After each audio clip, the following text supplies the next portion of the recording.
Vous m'avez posé une question concernant, comment on appelle ça, la loi 183, non? Article. L'article. Voilà, sur la Constitution, là. Voilà, donc j'avais dit oui. à mon tour de parole, j'allais répondre. Je pense que je vais profiter pour répondre maintenant, comme le temps a un peu avancé chez nous, pour que beaucoup d'hommes puissent également écouter la réponse. En fait, oui, éclaireur, il a raison, c'est un débat qu'ils avaient soulevé en son temps, au moment où ils ont commencé à parler beaucoup de quatrième mandat. Ils sont revenus, ils ont ramené le débat en fait. Mais bon, ils font exprès, hein, comme d'habitude, pour essayer de prêcher le faux, puis induire les gens en erreur. Effectivement, comme a dit l'éclaireur, l'article 183, là, ça se situe le titre 16 des dispositions transitoires et finales de la Constitution. Le titre 16, dispositions transitoires et finales de la Constitution, ça part des articles 181, de l'article 181 à l'article 184. Ce sont ces articles-là essentiellement qui constituent justement le titre 16. L'article 181 déjà dit que jusqu'à l'installation des institutions nouvelles prévues par la présente Constitution, les institutions de la République existantes continuent de fonctionner et exercer leurs compétences et attributions conformément à la loi. Alors, d'abord, ce qu'il faut comprendre, c'est que pourquoi on parle de dispositions transitoires. C'est ça qu'il faut que les gens d'abord comprennent. La Troisième République, avant qu'elle existe, il existait la Deuxième République. Mais avant la Deuxième République, il existait la Première République. Donc vous voyez que la Première République, c'était la Constitution de 1960. Après le coup d'État de 99, une nouvelle Constitution a été appelée de ses vœux par l'opposition en général. Donc on a mis en place ce qu'on a appelé la Deuxième République quand la seconde Constitution de la Côte d'Ivoire a été mise en place. Donc c'est la Constitution de 2000.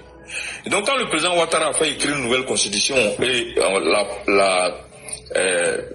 la soumise à référendum. Par référendum, les Ivoiriens sont prononcés à plus de 80 et quelques % des voix et la nouvelle constitution a été mise en place. Donc c'est la constitution de la Troisième République. Maintenant, la réalité c'est quoi?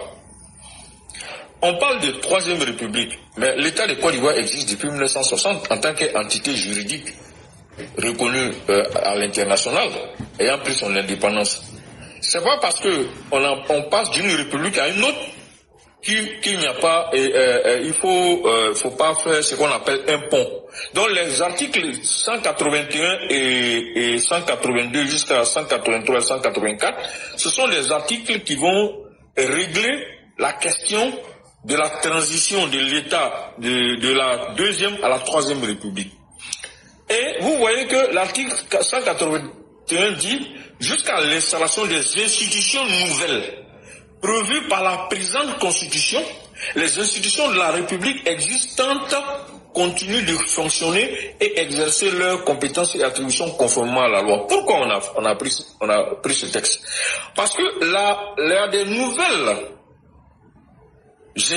institutions qui n'existaient pas sous la Deuxième République, qui ont été mises en place sous la Troisième République.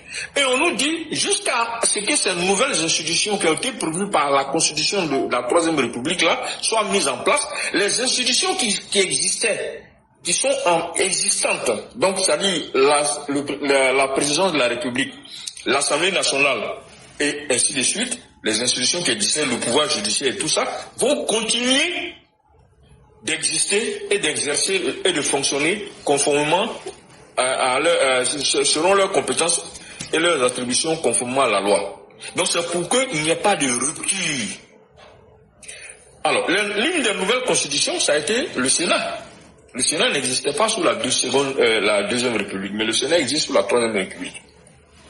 Et puis d'autres institutions également qui ont été créées sous la Troisième République. Donc cet article sert déjà à ça. C'est pour justement créer le pont entre la Seconde et la Troisième République. L'article 182 dit, le président de la République, en fonction à la date de promulgation de la présente constitution, poursuit son mandat. Est-ce que vous comprenez? Le président de la République, en fonction à la date de promulgation de la présente constitution, poursuit son mandat. Ça veut dire quoi? Le président a été élu, il y avait déjà une élection qui a eu lieu un an avant, c'est-à-dire en 2015. C'est nécessaire pour la Troisième République, la Constitution de la Troisième République, de préciser ça pour ne pas qu'il y ait un vide juridique concernant justement le président qui a été élu. Parce que c'est comme si on n'avait rien dit, l'opposition ou quelqu'un pouvait réclamer qu'il y ait une nouvelle élection. Parce que ça veut dire quoi? On a une nouvelle République, ben, c'est comme s'il faut tout mettre à plat. Or, il ne s'agit pas de tout mettre à plat.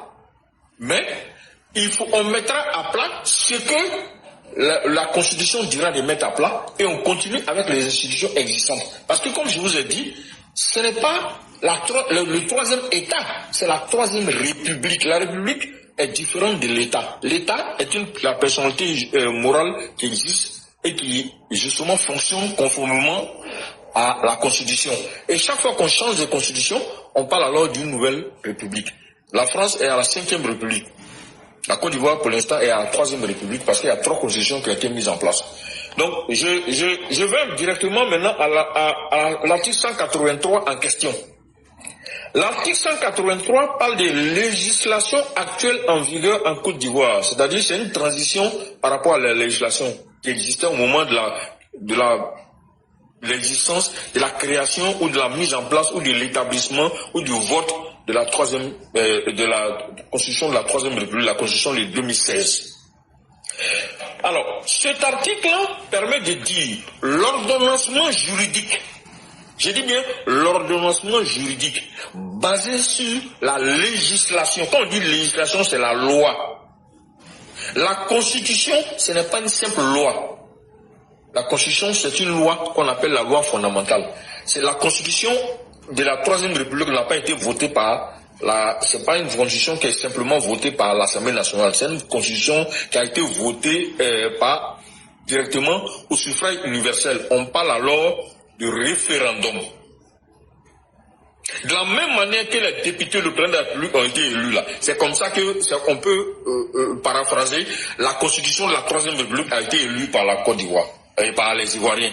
Ceux qui étaient en âge de voter, ils sont allés voter pour dire oui à la Constitution. Donc on parle de référendum. Donc ici, c'est pour prendre tout l'ordonnancement juridique qui existait, qui ne sont pas contraires à la Constitution de la Troisième République qui a été votée par référendum là, qui ne sont pas contraires, continuent.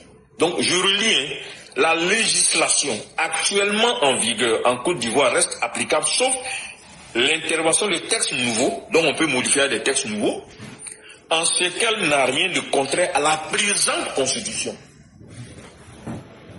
Donc vous comprenez que cet article 183, c'est la continuité de la législation. Ce n'est pas la continuité de la Constitution. Donc il ne faut pas que les gens trompent les gens. La continuité de la législation est différente de la continuité de la Constitution. Ce n'est pas la même chose. C'est complètement différent. Je vais plus loin.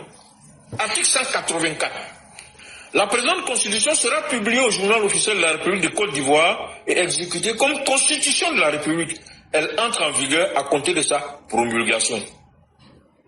Donc vous voyez que ces 4 articles ne peuvent pas être... tu ne peux pas faire une très bonne analyse sans les prendre ensemble. On peut les prendre isolément, mais pour que les gens comprennent très bien qu'on est c'est une façon d'organiser la transition de la Deuxième République à la Troisième République. Maintenant, ce n'est pas tout. Pourquoi je dis que la continuité de la législation n'a rien à voir avec la continuité de la Constitution? Je vais expliquer. La continuité de la législation, c'est quoi? La législation, c'est quoi? Ce sont les lois ordinaires. Quand on parle de législation, là, ce sont les lois ordinaires. C'est-à-dire le code électoral, le code pénal, le code civil, le code du travail, ainsi de suite, et toutes les lois et décrets et arrêtés qui sont, qui existent, qui sont qu'on appelle des textes ordinaires. La Constitution n'est pas un texte ordinaire. C'est le texte qui est au-dessus de tous les autres textes de la Côte d'Ivoire, d'un État, mais c'est le texte qui est fondateur de tous les autres textes. C'est-à-dire c'est le texte de référence auquel tous les autres textes doivent se conformer. Donc, on ne peut pas dire Parce que les termes en droit sont très clairs et très précis. Quand on parle de continuité législative, on parle de loi ordinaire. On ne parle pas de continuité constitutionnelle. Sinon, le texte aurait précisé, ils auraient dit continuité législative et constitutionnelle. Mais ça n'aurait pas eu de sens, puisque on a changé de constitution. Donc on ne peut pas dire continuité législative et constitutionnelle, ça n'a pas de sens. Donc on ne peut que dire continuité législative. Pourquoi? Parce que si jamais on n'avait pas fait cette disposition transitoire, il aurait fallu alors peut-être reprendre tous les textes de loi qui ont été votés sous l'ancienne constitution ou sous les anciennes constitutions. Or, le jeu, c'était pas ça. L'objectif, c'était pas ça. Donc, je pense que les uns et les autres font exprès pour créer l'amalgame. Et c'est pour ça qu'ils font ça. La continuité de la Constitution, c'est quoi? La Constitution, comme je l'ai dit, c'est la loi fondamentale. Et cette Constitution, c'est le sommet de la hiérarchie des normes juridiques. Quand on fait la hiérarchie des normes juridiques, là, la Constitution vient en haut. Donc, quand on dit qu'en droit, quand on parle de législatif, ce n'est pas constitutionnel. C'est deux mots complètement différents. Donc, il ne faut pas créer l'amalgame, c'est fait exprès, ils font exprès pour créer la confusion. Donc, de manière concrète, la Constitution ivoirienne de 1960, c'était la première république. La Constitution ivoirienne de 2000, a été remplacée par la Constitution de 2016. Et donc, deuxième république 2000, troisième république, Constitution de 2016. Donc, on ne peut pas aujourd'hui, de façon honnête, dire que il y a eu continuité législative, donc ça veut dire que ce que la Constitution de 2000 a dit, ça continue en 2000, après 2016. C'est pas possible. Le dire ou le soutenir, c'est comme si tu étais en train de dire que la nouvelle Constitution n'existe plus. L'ancienne Constitution continue. Ce n'est pas une révision constitutionnelle qui a été faite. C'est qu'on a modifié, changé complètement de constitution. Donc, c'est vraiment, il faut que les gens, j'aimerais que les IPV soient très à l'aise là-dessus. De façon sélective, les gens font exprès pour aller prendre l'article 35 de l'ancienne constitution et puis viennent ils veulent la transposer dans la constitution de 2016, qui est la constitution de la Troisième République, parce que eux, c'est cet argument-là qui les arrange. Mais c'est plus un argument politique qu'un argument juridique. Ça, il faut que les gens, les uns et les autres retiennent ça. C'est plus un argument politique qu'un argument juridique. Donc, comme je l'ai dit, il y a l'article 181, d'abord qui se trouve dans le titre 16 de la Constitution de 2016. C'est l'article 181, 182, 183, 184 doivent être interprétés ensemble pour la bonne compréhension de la situation. On parlait de situation transitoire. Il fallait prendre l'ordonnancement juridique des lois, basé sur les lois, les décrets et les arrêtés, pour les faire continuer sous l'ancienne constitution, en attendant que de nouvelles lois soient mises en place pour les modifier ou même pour les abroger. Donc l'ancienne constitution a été abrogée par la nouvelle constitution. C'est ça que les gars ne veulent pas admettre. Et c'est parce que ça a été abrogé qu'on a été obligé de prévoir des dispositions transitoires. Voilà, je vais m'arrêter là. J'espère que je me suis fait comprendre. Je vous remercie. Vraiment, merci beaucoup, cher patriarche. Et je tenais à faire cette clarification parce que moi, je comprends. Hein, mais pour les militants, parce que souvent, il faut profiter pour leur donner de la structuration intellectuelle. Et c'est pourquoi j'ai fait exprès pour que vous reveniez là-dessus de façon plus simple et plus claire. Et pour aussi lancer ce message-là à tous les faillots de Laurent Gbagbo. Un faillot, c'est quelqu'un qui se comporte comme animal de compagnie pour gueuler, crier. Donc à tous les faillots de Laurent Gbagbo qui se comportent de manière fallacieuse avec des arguments spécieux en utilisant des arguties. Voilà maintenant qui est tellement clair dans la tête des uns et des autres que tout est bien compris. Et donc, utiliser ces arguments-là pour les freiner dans leur élan. C'est comme ça qu'ils ont voulu transformer pour dire que tout le monde peut être candidat. Lors des élections, comment on appelle ça, en Côte d'Ivoire. Et on était obligé encore de ressortir ici pour venir démontrer que non. Quand on prend le code électoral même là, le code électoral, je vous invite à prendre l'article 3, l'article 17, l'article 179, l'article 34. Là-bas, tout est tellement clair que le statut même d'électeur même là, c'est l'une des conditions. C'est très simple, c'est très petite, mais c'est une condition minimale pour pouvoir être électeur en Côte d'Ivoire. Et cela est encore plus clair quand vous allez dans l'article 34 du code électoral, qui dit que nul ne peut voter s'il n'est inscrit sur la liste électorale. C'est clair, tu ne peux pas voter si tu n'es pas inscrit sur la liste électorale. Mais si toi tu n'es pas inscrit sur la liste électorale, par ricochet, ça veut dire que tu ne peux pas demander aux gens de voter pour toi. Ça peut paraître un peu absurde comme raisonnement, mais c'est très simple. Parce que ce que tu demandes aux autres là, eux aussi doivent être en capacité de te demander de leur rendre le même service. Cher Père Martial, est-ce que moi je peux vous demander de me rendre un service que vous n'êtes pas capable de me rendre en retour? Non. Donc, c'est un argument simple. Et ça doit rentrer dans le bon sens. Donc, Tidjam Thiam ne va pas être sur la liste. Comme lui, il est un enfant de Dieu, lui, il vient vous donne des ordres. Allez me voter. Mais vous, vos enfants là, eux ne peuvent pas dire à Tidjam Thiam, nous aujourd'hui on a besoin de toi, il faut venir nous voter. Et puis vous, vous avalez ça. Ce n'est pas une réaction intelligente parce que ce n'est pas la vérité au départ. Quand vous partez prendre le petit livre, comment on appelle, de Schopenhauer, qu'on appelle l'art de convaincre, c'est une technique de manipulation où les gens vous donnent des arguments qui ne tiennent pas, mais c'est tellement beau que ça finit par vous tromper et puis vous vous laissez prendre à la mission. Et donc c'est notre responsabilité de venir et puis d'enlever tous ces détails-là pour vous montrer ça de façon très claire. Et j'espère que ça va servir à ceux qui le voudraient, parce que c'est un débat qu'ils vont réveiller.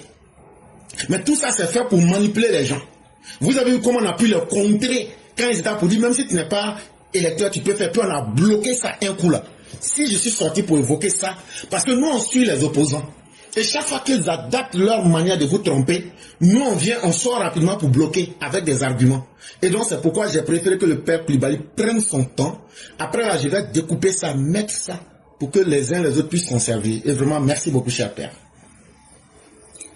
Je t'en prie, merci à tout le monde. Merci surtout pour de donner l'occasion pour que les frères et les sœurs puissent nous comprendre et qu'ils comprennent qu'il ne faut pas écouter ces gens-là.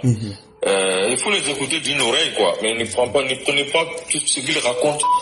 Faut pas que ça vous embrouille. Surtout, ne vous laissez pas désabuser sur leur travail. Voilà. Mais ils disent ça, eux-mêmes, ils sont même pas convaincus de ce qu'ils disent, ils savent. Voilà, que c'est plus des arguments politiques qu'ils utilisent, mais ça n'a rien de juridique. Voilà. Parce qu'on ne peut pas écrire une constitution pour dire que cette constitution est la troisième république, et puis dire qu'il y a une continuité législative, et vous allez nous faire croire que c'est une continuité constitutionnelle, ça n'a rien à voir. Ça n'a absolument rien à voir. Voilà. Je crois que toutes les écailles ont été enlevées de leur cerveau, et je crois que ça va aussi servir à nos militants. Vous reprenez ça à votre manière pour leur dire voilà la vérité. Et si vous ne pouvez pas là, vous leur dites bon voilà ceux qui ont dit ça là. Si vous êtes vraiment garçon là, venez la trouver là pour que vous allez discuter de ça. Ils n'ont qu'à venir. Non, on est là, on n'est pas pressé. Quand un opposant vient ici là, c'est lui-même qui va fuir. Vous avez vu hein, qui avait soi-disant Togolais là, c'est lui qui a fui. On n'a même pas encore fini. Il a commencé à dire c'est comme ci, c'est comme ça. Je lui demande, mais quels sont les arguments que tu as pour dire que Alassane Ouattara, que sa politique est mauvaise? Un soi-disant Togolais. Et je lui pose une question simple. Quel argument pratique tu as? Il a bien compris ma question. Il sait qu'il n'y a pas quelque chose qui soit plus évident qu'une élection. Je lui dis, en termes d'élection, là, quels sont les arguments que tu as depuis 2010 pour démontrer que la popularité de Ouattara est en baisse? Parce que c'est le meilleur instrument qui peut démontrer que le président Ouattara est en manque de popularité. Or, il se trouve que d'abord, pour vaincre Laurent Gbagbo, le président Ouattara a gagné à 54,1% en 2011. Ou bien si vous voulez 2010, c'est pratiquement la même chose. Des 54%, on passe à 83,6% en 2015. Et en 2020, on se retrouve à 95,31%. Mais ça veut dire que la popularité de l'homme a augmenté parce que les gens se sont rendus compte que ce politicien-là, il peut réellement réaliser des miracles. Parce qu'il le fait sans faire beaucoup de bruit. C'est de cela qu'il est question. Et donc, dès qu'on a évoqué ces facteurs pour le mettre en face, mais le monsieur a fui. Il a fui. Et donc, sachez que nous avons les arguments qu'il faut, n'ayez point peur. Utilisez-le comme vous voulez. Ok.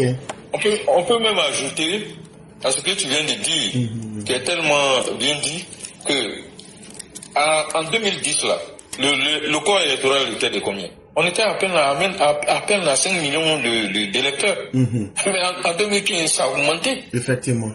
En 2020, ça a augmenté encore. C'est-à-dire chaque année, à chaque élection, chaque 5 ans, le corps électoral augmente. Donc si en 2010, malgré ils ont coupé tout ce que Laurent Gbagbo, une bonne partie de ce que Laurent Gbagbo avait contesté, on est tombé à 54%. Donc dites-vous que si à 80 et quelques pourcents, il a eu 80 et quelques pourcents en 2015, ça dit que ce n'est plus 5 millions d'habitants et des choses de votants. C'était environ 6 millions de votants. Donc au fur et à mesure que les années passent, au fur et à mesure qu'on fait les élections, le nombre de votants augmente et lui, son taux de choses électorales ne fait qu'augmenter.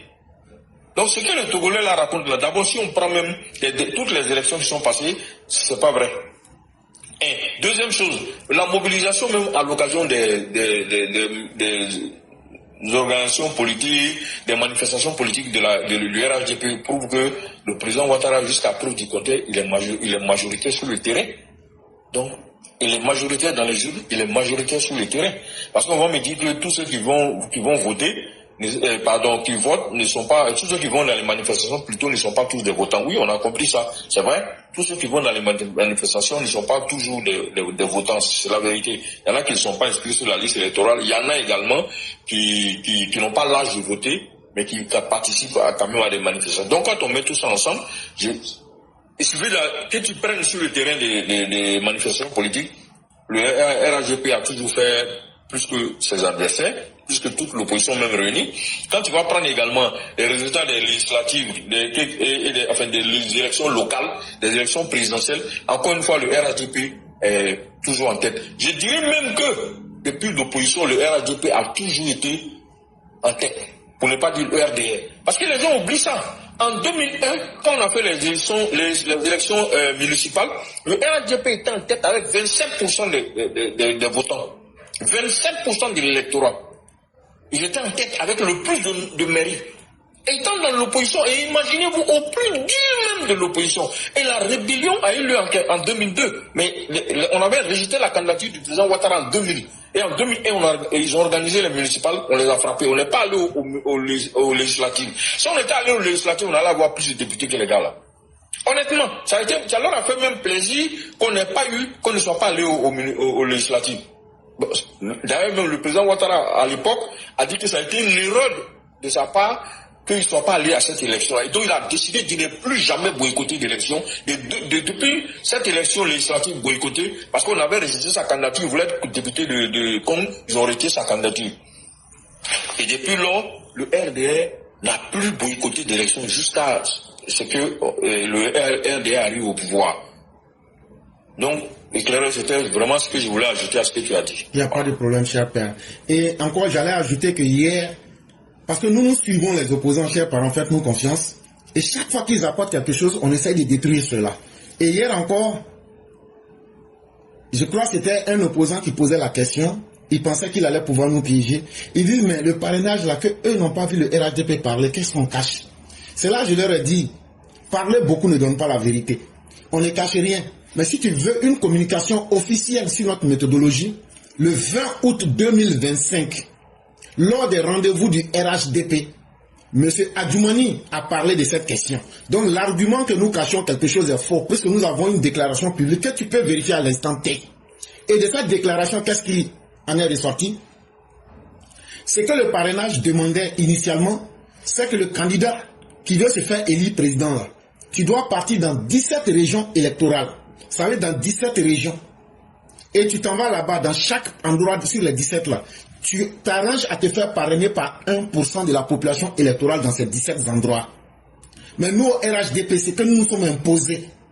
C'est que nous sommes allés jusqu'à 15%. Et non pas sur 17 régions, mais sur la moitié électorale en Côte d'Ivoire. Parce que nous voulions tester la capacité et connaître déjà notre capacité. Et quand je dis 85%, ceux qui me connaissent doivent savoir que je ne dis pas les choses dans le vide. Parce que être capable de se confronter à une réalité qui est supérieure à ce qu'on te demande, ça ne peut que te donner de la victoire. Parce qu'en réalité, tout ce programme, qu'est-ce qui a fait le plus grand mal au PDCI? C'est que les textes qu'eux-mêmes se sont donnés comme statut et règlement intérieur pour élire leur président là. Vous avez vu quand Tidjam Thiam est venu et puis il a dénaturé ces règles là. Et puis il s'est imposé dans la forfaiture. On leur a dit ça va vous rattraper. Mais est-ce que ça ne les a pas rattrapés aujourd'hui? Et donc nous on ne peut pas tomber dans une telle erreur. Quand tu veux réellement gagner là, tu te donnes des conditions supérieures à ce qu'on t'impose. Ça veut dire quoi? Si tu veux gagner un combat là, faut t'entraîner mieux que ce qu'on demande à tous les autres candidats. Et c'est ce qu'on a fait. Et donc là, sur chacune des régions électorales en Côte d'Ivoire, l'ensemble des régions électorales, nous on a pris carrément la moitié et on a dit il faut qu'on ait 15%. Au lieu de là où on demande 1%, nous on a demandé 15% sur la moitié du territoire pour mesurer notre poids électoral réel. Et c'est une réalité.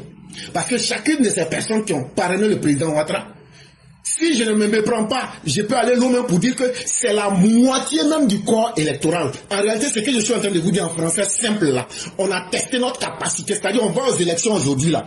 Avec nos militants seuls, on gagne l'élection à 50%. Oui, oui. Ça veut dire, on dit aujourd'hui à faisons élection là. Avec ce qu'on a fait là, on gagne déjà les élections à plus de 50%. Maintenant, imaginez, quand les campagnes vont commencer, les indécis et les personnes qui ont été convaincues par le travail de Alassane Ouattara, c'est eux qui vont venir. Et ça va balancer autour de 20 à 35%. Et donc, il n'y a pas de hasard dans la vie pour quiconque sait monter sa monture comme il se doit. Il arrivera à bon port. Et donc, chaque méthode que nous faisons dans ces élections-là, ce sont des méthodes qui sont bien étudiées, avec une stratégie qui montre que nous avons de la suite et de la clarté dans nos actions. Et les erreurs qui ont été commises par les autres, nous nous imposons l'obligation de ne pas répéter ces mêmes erreurs. Et c'est une très bonne chose.